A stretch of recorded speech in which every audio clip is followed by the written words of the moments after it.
係各位網友，嗱，加拿大大選結果公開咗嚇，喺一個月前宣布加拿大大選。其實我之前我唔識加拿大嘅政治，咁就係我睇睇嗰個黨派分佈，佢哋嘅主張，就係我得到個結論。當時即係得兩個結果嘅啫，一個就係自由黨獨自執政，一個就係自由黨成為少數政府。係冇可能保守黨贏啊？點解呢？而家呢，就係自由黨應該成為少數派政府。嗱，我哋睇下結果選出嚟嚇，正點票連續4屆成為第一大黨，其實咁嘅。自由黨贏得估計贏得168席，爭4席變咗 majority。佢係要172席嘅。保守黨144席係多咗嘅，呢個魁北克黨23席，呢個新民主黨係大敗嘅，佢上次20幾席，今次剩翻7席，呢個啲人認為極左嘅，仲有其他1席。嗱，佢咧爭4席就變咗 majority， 咁一定咧係自由黨執政嘅。點解咧？我一陣去到嗰個光譜嗰時，我分析俾大家聽。去到光譜嗰時，我分析俾大家聽，呢個就係好啦。嗱，首先我哋講講卡尼嗰個勝選演講。而家以前呢，其實呢幾十年來呢，美國同加拿大啊，都係慢慢變咗一體化喺經濟所有問題上。而家 Donald Trump 意圖打敗加拿大。未來幾日咧就會同 Donald Trump 傾啦。卡尼佢哋問佢最大嘅威脅啊。我一陣會講自由黨呢個係嗰個戲劇性嘅扭轉，喺世界選舉歷史未曾見過，我係搜索唔到 similar 嘅嘢。卡尼發出嚴厲警告，加拿大人一定要團結起嚟反對 Donald Trump 政府。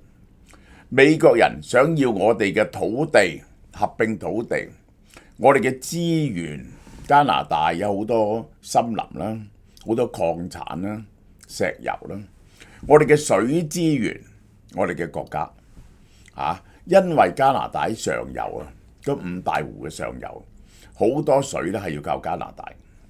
呢個唔係空洞嘅威脅。Donald Trump 政府意圖擊垮我哋，以便美國能夠掌控我哋，呢個永遠唔會發生。但我哋一定要認識個事實，我哋嘅世界已經發生咗根本性變化。佢喺隨後嘅演講再次提到呢個威脅，警告加拿大再次處於歷史嘅關鍵時刻，加拿大究竟往何處去？佢話：我哋以往同美國建立穩步推進一體化嘅基礎嘅關係完結啦。呢個時代已經完結，以美國做支柱嘅開放全球貿易體系完結咗。美國華盛頓共識一路推進緊全球嘅貿易自由化結束咗。加拿大自從2戰以來一直依賴嘅體系雖然唔完美，但幾十年來幫助國家實現咗繁榮，而家終結咗。呢個係悲劇，但我哋面臨新嘅現實，我哋已經結束咗啦。我哋走出咗美國背叛嘅衝擊，美國忽然間背叛加拿大，要收佢25% 關稅，又話要將佢哋變51個州。我哋永遠唔會忘記其中嘅教訓，我哋一定要照顧好自己。最重要嘅，我哋必須互相照顧。佢話佢會同 Donald Trump 會晤，加拿大有好多其他嘅選擇，建設繁榮嘅。其實呢個而家呢種情況，加拿大會陷入衰退㗎。加拿大，因為加拿大嘅 export 咧係80% 去咗呢一個美國嘅，而 export 咧係佔咗加拿大 GDP 嘅20% 度。呢個問題咧係幾嚴重嘅。呢一個當然去加咗25% 關稅，並不表示加拿大啲嘢唔去美國。但係咧少咗幾個 percent 咧，就可以令到加拿大陷入衰退。如果美國唔想走喺世界全球經濟嘅前沿呢，加拿大會。我哋自己屋企嘅主人，我哋會建設幾百萬套住房，我哋會成為能源超級大國，我哋會提供技術工種嘅良好職業發展機會，保持統一嘅經濟體。因為呢個係加拿大，我哋決定呢個會發生乜嘢。嗱，呢個係加拿大。嗱，佢提出嘅對策呢就係咁。就係第一就起幾百萬套房，因為加拿大，我成日都唔明加拿大啲樓價點咁貴。第二，發展能源。以前咧加拿大啲石油咧就係運落去美國煉嘅，而家唔係啦，因為環保問題，佢哋要喺加拿大煉，呢個係每日有400萬桶石油運落去美國嘅。第三，加拿大咧每個省啊，加拿大唔係叫州嘅，叫省。每個省有自己嘅條例嘅，即係譬如喺溫哥華可以做護士嘅人咧，去多倫多就唔得㗎喎，去魁北克又唔得嘅。佢係一啲好多嘅 regulation 嘅唔同嗰啲車牌都唔可以共用。咁呢啲嘢咧打破晒。而家咧就佢嗰10幾個省咧，多數人都同意咗㗎啦，仲有2、3個省唔同意。呢個咧要每個省同意。佢嘅 policy 咧就係打破晒省同省之間嘅隔膜，咁加拿大就會嘅生產力增加，咁就彌補咗同美國貿易減少嘅損失。我哋會竭盡全力反擊，為加拿大爭取最好嘅協議。即係咧，我諗咧，加拿大咧係可以爭取到減5至10% 度啦，大約呢個係最好嘅結果嚟嘅。我哋將會保護我哋嘅工人同企業，最重要嘅，我哋為我哋偉大嘅國家建設一個獨立嘅未來，一個地球上最偉大嘅國家，更加美好嘅未來。加拿大喺面積上係世界上第2大國家，大過中國嘅。當然啦，人口得4000幾萬。我哋將共同建設一個配得上我哋價值觀嘅加拿大，一個強大、自由、永遠嘅加拿大。佢最後警告，未來係有艱巨嘅挑戰嘅，要團結互助、互惠互利。加拿大需要幾代人未曾見過嘅速度去做以前認為不可能嘅事，即係咧呢個好，因為咧。個油管啊，唔能夠由東岸去到西岸喎，因為要經過好多個省，有啲省唔同意，主要係好多原住民嗰啲保留區。歷史上我哋團結一心，完成咗好多睇起上嚟唔可能嘅艱巨任務。雖然鄰國有時充滿敵意，曾經加拿大真係嘅，每次打仗咧都係幫人哋打，幫英國、幫美國打。冇人侵略過加拿大，唯一侵略過加拿大嘅就係美國。喺我哋艱苦嘅條件下建設咗個國家，美國人喺呢度有先例，呢個係我哋將會建設一個強大、自由、永恆嘅加拿大。好啦，嗱，我解釋俾大家聽，點解個幾月前我已經咁講？因為其中2樣嘢，呢個保守黨博薩利博薩利。保守黨呢個人呢，佢喺幾個月前呢，佢都係模仿 Donald Trump 嘅，就 Make Canada Great Again，Make Canada Great Again， 包括咗削減移民啦，就係呢一個呢，亦都係反環保、削減政府支出、控制罪行，其實主要就係呢幾樣嘢，一個主要嘅問題。環保問題，你睇下，除咗呢個 Mark Carney 啦，喂，呢幾個黨綠黨係冇票，呢次咧呢個有25席，魁北克呢個上次新民主黨咧係有25席，今次剩翻幾席，爭啲瓜咗。呢兩個喺環保政策仲係急進過自由黨嘅。呢個保守黨要廢除啲環保政策，呢兩個冇辦法同佢合作。所以呢，佢係唔可以用少數，佢保守黨要贏 majority。後來我一睇呢，呢個已經係不可能啊！佢原本呢係6個月前呢都認為有可能，保守黨一定要自己執政。當保守黨嘅聲望一跌咗呢，佢冇可能以少數黨派執政。少數黨派執政有2種可能性，一種就叫聯合政府，一種呢就叫做其他啲政黨係應承唔會投不信任票，我唔需要支持你，但我唔會支持投不信任票。只要佢哋唔投不信任票呢，自由黨呢就多票過保守黨，保守黨呢就倒唔到角啦。其實就咁。其實上次點解杜魯多最後倒台呢？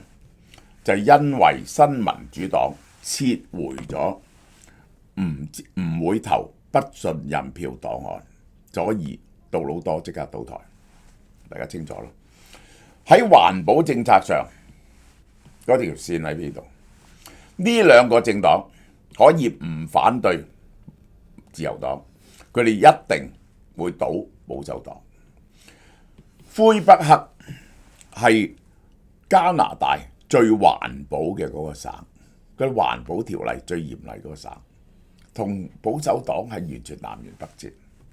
好啦，嗱，我講講代表保守黨喺多倫多競選嘅鄭敬基輸咗俾自由黨嘅候選人 Maggie Chee。我諗呢一區係呢一個係自由黨嘅勢力大好多嘅。喺多倫多係大好多嘅。鄭敬基輸咗，咁佢好慘喎。佢為咗選呢個呢，係俾呢個香港通緝緊。呢個就係自由黨原本係推出呢個蔣振宇嘅 Paul 張，呢個指香港裔喎。佢喺競選期間公開建議舉報鄭敬基，將佢送去中國大使館換取懸賞，結果要退選。自由黨跟住又推出呢個香港出世嘅前警司 Peter Yuen， 又發現呢個 Peter Yuen 同中國互動緊密。2015年去北京參觀閱兵儀式，我真會講，一般人攻擊自由黨就話佢係勾結中國㗎嚇。值得注意係，呢個選區原任議員咧係指控建議中國駐多倫多領事館反對釋放麥可史柏佛同康明凱嘅，幫助中國領事館干預2019加拿大選舉而退出自由黨黨團嘅董社鵬。自由黨同其自由黨係有幾個議員係證明係勾結中國嘅，咁呢就係而且呢就係話中國干預呢一個加拿大選舉。杜魯多小杜魯多係冇公開嘅調查報告，大家覺得佢對中國唔夠強硬嘅。嗱，呢個係以前啊，呢個係以前啊，就係啲人攻擊自由黨嘅地方。好啦，大家睇下呢個係幾時啊？呢個係12月啊，10去到11、2月啊，2個黨啊嘅支持度爭幾多啊？呢個係40幾啊，呢個係保守黨，呢一個呢度20啊，領前25% 啊，竟然喺5個月內，呢個佢咁樣落，佢咁樣上，扭轉咗，半年內扭轉20幾個%嘅民調，我係未曾見過，我係意圖搜索歷史上有冇咁嘅例子，揾唔到。通常嚟講呢，去到選舉前1年，如果兩邊嘅民調係爭得10% 呢，係叫做冇得追㗎啦。不過你係咁意選下嘅啫。呢一個戲劇性扭轉係 historical 嘅。好啦，嗱，阿大班咧就呼籲支持自由黨，阿 Q 仔都係。咁啊，劉細良咧支持保守黨。嗱，我首先將嗰啲人。有一啲好多華人啊，我識得，我喺 Clubhouse 度同啲人傾咗好多日關於加拿大，我而家了解加拿大攻擊小杜魯多，佢哋好憎小杜魯多。第一，大麻合法化就導致佢話導致毒品泛濫就有啲安全 house 俾人喺度打針，尤其是喺呢個華埠，佢哋好反對。呢個第一點。第二點，治安敗壞，就係話多倫多，譬如好多人搶車咧，我啲親戚都話：你唔好嚟多倫多住啊！而家嘅多倫多唔係以前嘅多倫多啦，啲人咧可以夾硬喺街度截咗你架車去，治安差。保守黨搞咗咁，自由黨搞咗咁多年。第三 ，carbon tax 碳稅，佢哋好憎要俾碳稅，因為燃油咧，你買燃油有個附加稅，嗰個附加稅咧其實咧就係愛嚟補貼翻電費，即係咧又係愛嚟補貼你做呢個 heat pump 啲咁嘅嘢嘅如果你燒燃氣咧，佢又收你碳稅 carbon tax。第四，自由黨政府個經濟搞得唔好，大使個赤字一大堆。嗱，呢幾點就係佢哋痛恨自由黨，認為杜魯多過去執政9年係搞到加拿大變咗個好惡劣嘅地方。嗱，呢個就係個指控，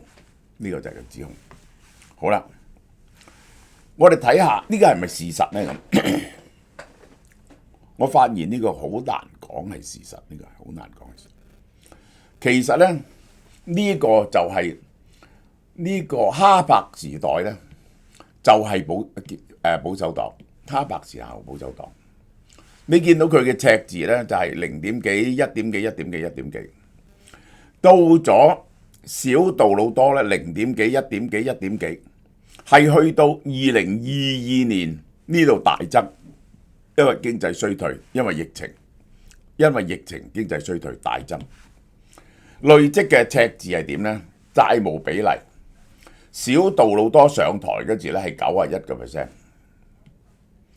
保守黨執政係由2004年開始呢度到呢度，保守黨咧係加咗23%個稅嗰個債項。2020年疫情期間創下新高，佢減翻落嚟喎。而家106，佢執政咁多年咧，佢增加15%。其實咧係冇證據嘅，話自由黨亂咁使錢咧係冇證據嘅呢樣嘢。好啦，第二，經濟增長，哈柏時代，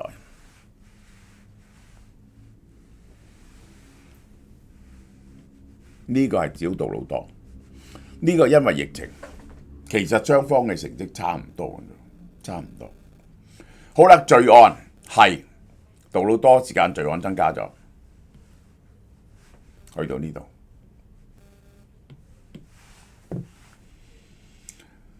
罪案增加咗，我贊成增加增加，一定要係對付啦。咁其實佢增加咗幾多呢？嗱，我哋覺得佢上台嗰刻喺呢度，小杜魯多係1090咁上下啦，1090係升到1410，升咗310，升咗20幾30%。呢個係 violent crime rate per 10萬人。咁呢個係自由黨，我覺得但係即係自由黨係有責任啊！呢個當然係有嚴重嘅責任。呢個就係最多人攻擊嘅，但係我絕對唔同意話大麻合法化會引致嗰個罪案上升，係冇呢個證據，係歷史上係無數嘅 study， 即係咧我舉個例啦，簡單嘅例啦，美國有啲州就係放咗大麻，放大麻前同放大麻後冇重大差別。呢個 crime rate 係唔係因為大麻？個 crime rate 點解增加呢？好多原因嘅，好多原因嘅。呢個就係譬如話加拿大人唔肯投資好多錢落去差人，唔夠差人比香港嚟講，即係一個人犯罪啊，佢係唔係被捕呢？係好緊要嘅。如果一犯罪，佢一定被捕嘅，就冇乜人敢犯罪喎，就去坐監。其實係咁，監獄唔夠，呢一個係警察唔夠，唔用先進科技。即係舉個例咧，你如果用多啲無人機去巡邏咧，個罪案已經減少咯，呢個成本好低。唔用先進科技，好啦，嗱呢個就係個 crime rate 係多數華人指控嘅問題。但係我哋睇下保守黨嘅政策，其實我發現兩個黨咧冇重大分別嘅。廢除碳稅 C69 環評法，呢個就令到冇辦法同其他政黨合作。建設能源走廊，快速批准10個資源項目，每案只需要1個環評，6至12個月。呢啲都係反環保嘅法案，反環保嘅法案。尤其是呢一個 C69啊，就係話咧就要做過幾次環評先至可以批准。所以咧其實咧就係唔係話唔可以起嗰條 pipeline，但係咧就困難好多。快速批准嗱，司法同治安廢除咗，即係咧而家佢哋攻擊呢個自由黨咧，就話嗰啲人咧就成日都保釋外出啊，保釋完外出佢又再犯法，呢個係一個好複雜嘅問題。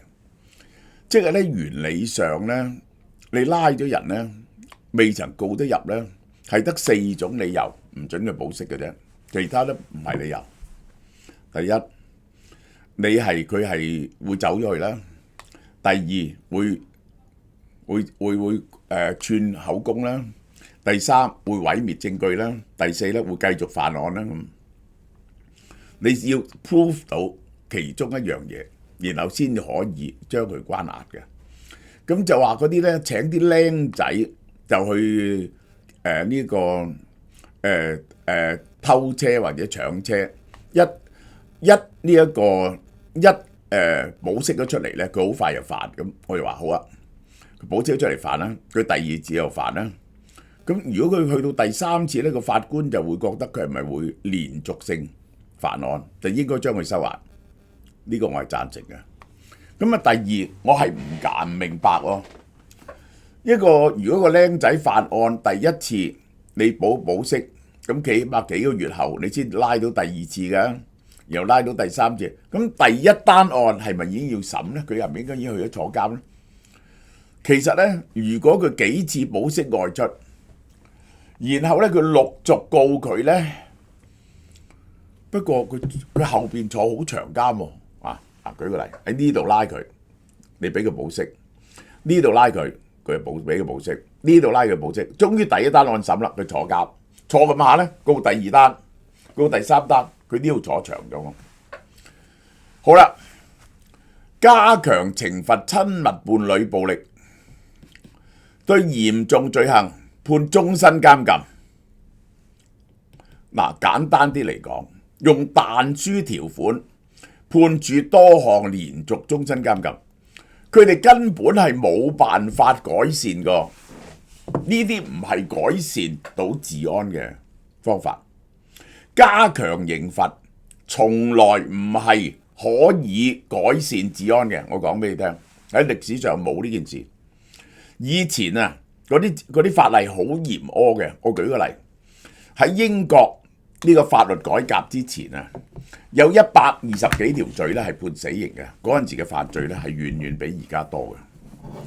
犯罪少係講你嘅執法能力同埋你嘅教育關閉注射地點，學校公園500米內禁設，每年整多2.5家園投入毒癮復健中心。呢啲我冇意見呢個精減25% 官僚成本。我係同意，我好多時同意保守黨嘅，就係因為咧，我傳統嘅保守黨我係支持嘅，就係我係唔中意 mega 派嘅啫，係應該削減。我認為加拿大嘅問題咧，就係政府管得太多。但係環保政策係咪可以拋棄嘅呢？我絕對唔同意。環保政策係影響一個人嗰個生活嘅質素嘅。我講俾你聽，空氣點啊，水係點啊？嗰啲環保好嚴厲嘅國家係北歐國家，荷蘭啊、丹麥啊，呢個挪威、瑞典、芬蘭啊，係世界上最幸福嘅國家，而同時佢嘅經濟發展最好喎。有冇一個 mega 派嘅國家，嗰類嘅國家個經濟搞得好好嘅呢？咁因為少啦，咁樣只係得結果咧，都係變咗獨裁者，搞到經濟一塌糊塗嘅。好似一個就係土耳其加爾多安，一個就係呢一個匈牙利啊，冇一個經濟搞得好喎。仲有嗰個治安呢，就話因為太多有啲移民犯罪係咪？尤其是咧嗰啲人又憎啲印度人，話印度人咧就增加得太多。嗱，呢啲咁嘅嘢，呢個就係保守黨嘅政策，我講咗啦。好啦，嗱，我睇一個碳稅係幾大嘅問題。佢係19年開始嘅，其實咧佢而家已經廢除咗啦，但係一路咧佢哋鬧佢就碳稅。我發現個碳稅原來好少錢嘅啫，26億收。最後呢年咧收57億加紙，即係300億到300億港紙，4000萬人，300億港紙，一人幾多錢啊？呢個係一人780蚊一年，而且咧佢津貼翻俾你喎，你唔同意？但呢個唔係一個 major issue 嚟嘅。卡尼就任之後咧，將燃料附加稅降到0，其實絕大部分係燃料附加稅。大型企業排放制度咧好少錢嘅啫，而家剩翻好少錢嘅，一路攻擊得好態度。點解扭轉呢？其中一個就係啲人好憎碳稅。其實我發現個碳稅好少錢，咁但係咧卡尼一上任就廢除咗碳稅。好啦。至於話親中嗰樣嘢嚇，團體叫快啲加入加拿大公民外國代理人法，係會咁做，增聘皇家騎警呢一個係，因為係俾中國嚴重滲透。嗱，有好多華籍嘅香港嘅 KOL 有時就話加拿大咧就係勾結中國咁啊。但係卡尼咧唔係喎，呢個你可以講道路好多軟弱，但係卡尼啊喺嗰個辯論嗰陣時咧，人哋問佢咧，佢話佢加拿大最大嘅敵人就係中國。好啦，第二個點解扭轉嘅真正原因咧？幾個原因，第一廢咗個 carbon tax 啦，第二因為 Donald Trump 加關稅。Donald Trump 4月28號仲講單咁嘅嘢出嚟，呢個係 Good luck to the great people of Canada。要選一個人呢，減你哋嘅稅，增加你哋嘅軍力，唔使俾錢嘅，去到世界頂級。然後呢，就係你啲生意啊，車啊、鐵啊、鋁啊、木啊、能源啊，唔使俾關稅。因為要將加拿大變咗美國第51個州，冇一條人工劃嘅線。如果係冇國界，從來都係條人工劃嘅線，冇晒人工劃嘅線，咁點解你唔向下攞埋墨西哥呢？因為墨西哥窮，所以唔可以攞。呢個就係哇！你睇下成個北美幾犀利，冇邊境仲係講啲咁嘅嘢。美國係唔會再津貼加拿大嘅，數以呢個 hundreds of billions， 數以千億計一年，即係我唔識 Donald Trump 點講啊！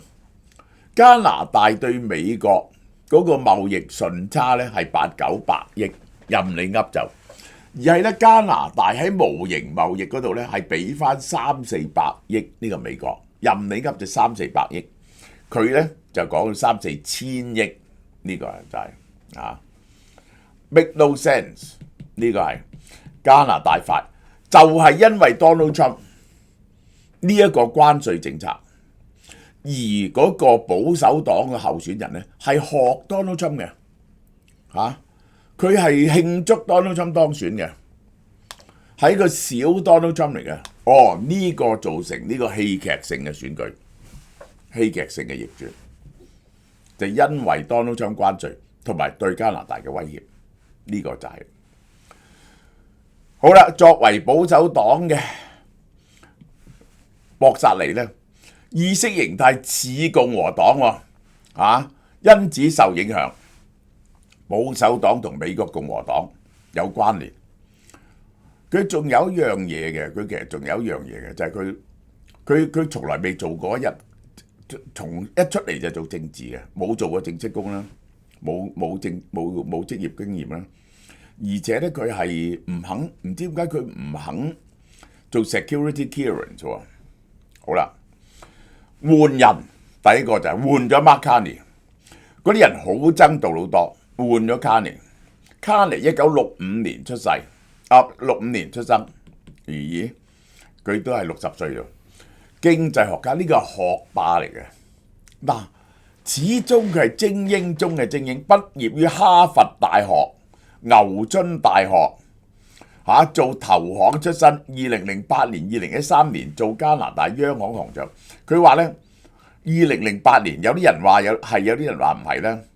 加拿大最快由2008年嗰次衰退克服，就因為佢放鬆咗啲銀根。因此2013年咧，佢就走咗英國做第一個唔係英籍嘅行長，一路做到2020年。佢就做過前加拿大總理杜魯多嘅經濟顧問，俾聯合國秘書長任命為氣候特使同財政特使。呢個係嗱，杜魯多辭職之後，佢選為黨魁。嗱，加拿大冇規定一定係要議員先可以做黨魁，但係佢今次選咗入去啦，佢贏咗。呢個前總統喺 X 嘅一篇貼紙相信拜登卡尼會成為加拿大同美國共同價值觀嘅強力捍衛者，呢個就係恭喜佢。全世界好多人恭喜佢啦。荷蘭、加拿大嗱，佢卡尼一做咗黨魁就去歐洲，拉近咗歐洲嘅關係。人哋覺得咧，佢係好似係一個國家嘅領導人出嚟咧，好有台型啊！而且佢好君子喎。佢同保守黨辯論嗰時咧，佢要駁對方咧，佢舉手先至講喎，唔係學即刻一把聲查落去喎。紐西蘭呢啲係五眼聯盟啦，歐盟主席熱烈祝賀共同價值觀。澳洲五眼聯盟喺充滿不確定嘅時間，我期待同你哋繼續合作。歐盟主席表示祝賀。加拿大同墨西哥之間嘅關係非常穩固，日益加強。即係咧，加拿大同歐洲係可以互補嘅，只要加拿大做到足夠嘅，係有足夠嘅天然氣，同將個天然氣液化運去俾歐洲，同啲石油煉咗運去俾歐洲咧。而歐洲啲產品咧賣去呢個加拿大咧，加拿大嘅經濟咧係會恢復㗎。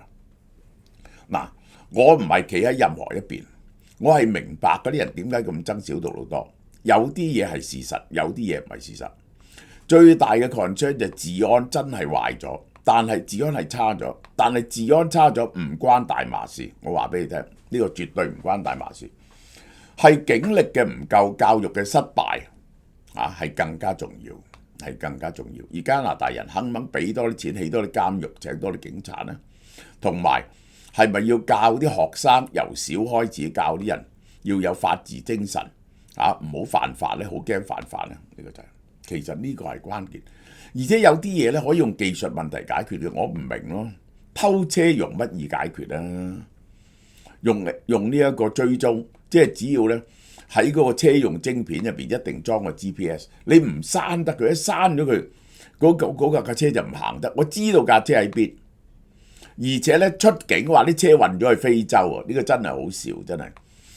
只要出境查嚴啲，咁大架車個 container 度點會唔知啊？你話冇金屬嘅嗰啲 container 經過一個閘入去，用 metal detector 睇下你架車，成架車咁大個 metal detector 會嘈成點？有金屬嘅用微波去探測你入邊睇到噶嘛，有架車。只要運唔到出去就冇人偷車噶啦，我話俾你聽，就變咗咧好似加州咁啊，就變咗剝爛架車專嚟偷行李，呢個就係。好啦，嗱又賣粽啦，嗱我哋啲粽咧出名好食嘅，本港製造，大家記住，如果你出街買啲粽咧，好多都係大陸包嘅。喺香港啊做粽好難，我解釋俾你聽，唔做得多嘅，冇請唔到人包，本港製造，不含添加劑。11號開始接受預訂啦嚇，嗱係包括咗乜嘢呢？3種粽，一個就係呢個至尊惠州粽，大家呢個食過好多年嘅，好好食，天下第一種。冇皮綠豆嚟到提升糯米嘅清香，秘製滷水五花腩嚇，鬆化香嫩，再加埋好大隻嘅鹹蛋黃，哇！口碑在度，個個都話好食。咁然後呢就有台南粽啦，呢個就係台南粽係點呢？台北冇粽喎，台南有粽，因為台南嗰個傳統強好多嘅，係用五花腩，用滷水味慢燉入味，口感濃郁。佢配嘅就係花生、眉豆、菜脯、冬菇、栗子、竹筍、紅葱頭，精心烹調，滷水汁醃過嘅糯米，飽滿香氣，配鹹蛋黃，層次分明，入口即化。然後棗蓉鹼水粽咧，就用鹼水處理糯米，內餡用金絲棗做成嘅，所以嗰個棗蓉特別細嫩，甘甜而不膩。配菜更加享有絕佳配搭，簡單又美味。咁啊點呢？而家咧就有3種套裝。一種咧就係台南傳統粽4隻加1隻呢個棗蓉鹼水粽，或者至尊惠州粽4隻加1隻棗蓉鹼水粽，雙重滋味2隻傳統粽，台南粽2隻至尊粽加1隻棗蓉鹼水粽嚇，原價265蚊，特價198蚊。嗱，早啲訂啦嚇，因為我哋係即包喎，呢啲係新鮮包。咁咧就係供應非常有限，年年都賣晒嘅。我話俾你聽，呢個就係。